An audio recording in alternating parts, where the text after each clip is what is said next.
Bureau. Oui, bienvenue à cette météo un peu plus personnelle. Ouais. Personnelle, puisque je vais vous parler de ma famille. Ouais. Une activité intéressante que je peux vous suggérer serait de faire votre arbre généalogique. Ouais. On voyage dans le temps. Non, pas comme ça. Pas comme ça. Mon papa disait toujours que Louis Cyr faisait partie de notre arbre généalogique.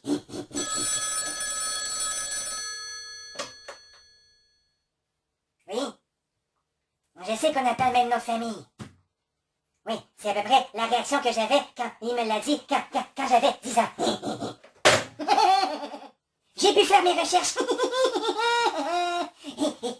Et j'ai été capable de trouver des choses vraiment très intéressantes. C'est en regardant des vieilles photos d'archives et en faisant mes propres recherches que j'ai été capable de trouver la connexion. En faisant mon arbre généalogique, j'ai été en mesure de remonter jusqu'à maintenant, jusqu'en 1619, à l'adolescence de l'ultime ancêtre originaire de Bruges, en Flandre. Tiens, c'est en Belgique. Son fils Pierre, né en 1651 à Bruges et décédé en 1721 à Sorel, a donc débuté notre longue lignée qui s'est donc établie dans le coin de Saint-Jean-de-Mata.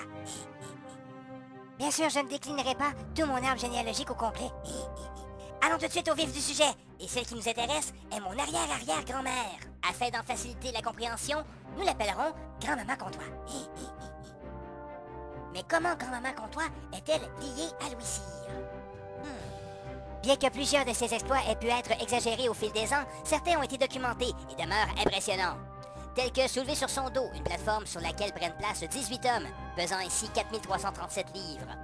Soulever un poids de 534 livres d'un seul doigt. Pousser un wagon de marchandises sur une pente.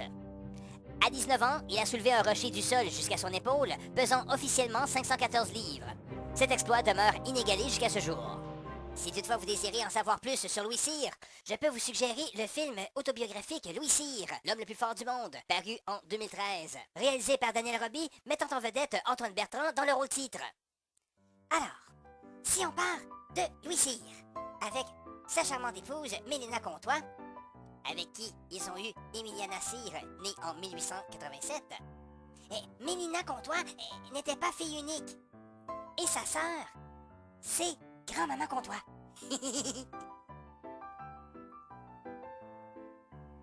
Et d'ailleurs, en faisant mes recherches, je suis tombé sur une photo de mon arrière-grand-mère ainsi que de sa cousine, Eva Comtois. Alors, ça, c'est sa cousine.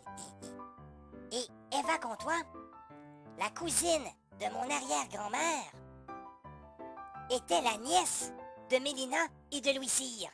Malheureusement, Eva est décédée très jeune, en 1921, âgée seulement de 20 ans. Elle repose aujourd'hui à Saint-Jean-de-Mata, au même endroit que la fille de Louis Cyr.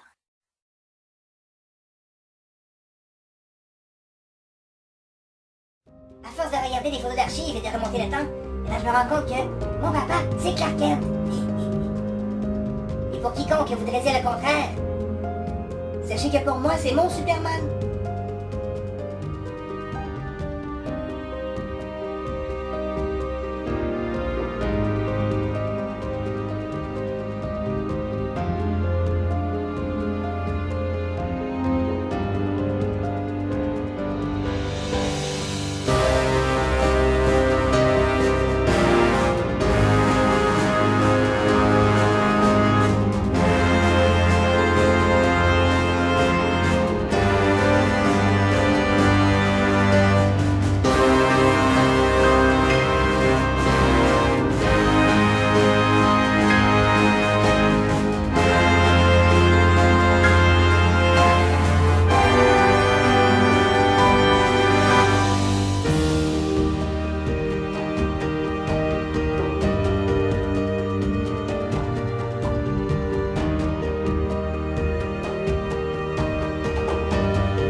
conclut cette petite météo.